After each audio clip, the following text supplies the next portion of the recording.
okola kyamaanyi okuba ng'okyatwekumiddeko. Nze Juliet Nanteza okutuusaako alipoota y'embeera y'obudde okuva mu kitongole ky'eggwanga ekivunaanyizibwa ku by'embeera y'obudde.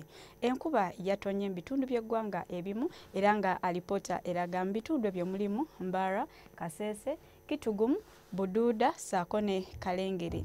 Bwe tutula ku kifaananyi ekyo ekyakubiddwa ku Ssemazinga Africa kiraga nga omukuubo gw'enkuba gukyasaasaanidde masekkati ga Ssemazinga Africa era nga kino kye kiviiriddeko enkuba gye tufuna ensangi zino. Ku makya ebitundu by'eggwanga ebisinga obungi akasana kasuubira okwaka ate nga bwe kakubaakubamu. Wabula ate olw'eggulo ebitundu ebisinga obungi tubisuubira okufunayo enkuba entonotono okuggyako ebyo ebimu ebiri ku lubalama lw'ennyanja Nalubaale ssaako ne Buvanjuba yo akasana kasuubira okwaka ate nga bwe kakubaakubamu. Nga n'olw'embeera eyo ebbugumu mu bitundu eby'e Karamojja tulisuubira okubeera ku degrees 31. Ku lubalama lw'ennyanja Nalubaale ebbugumu tulisuubira okubeera ku degrees 28. Olwo ne mu nsozi ez'e Kabaale ebbugumu tulisuubira okubeera ku degrees 24.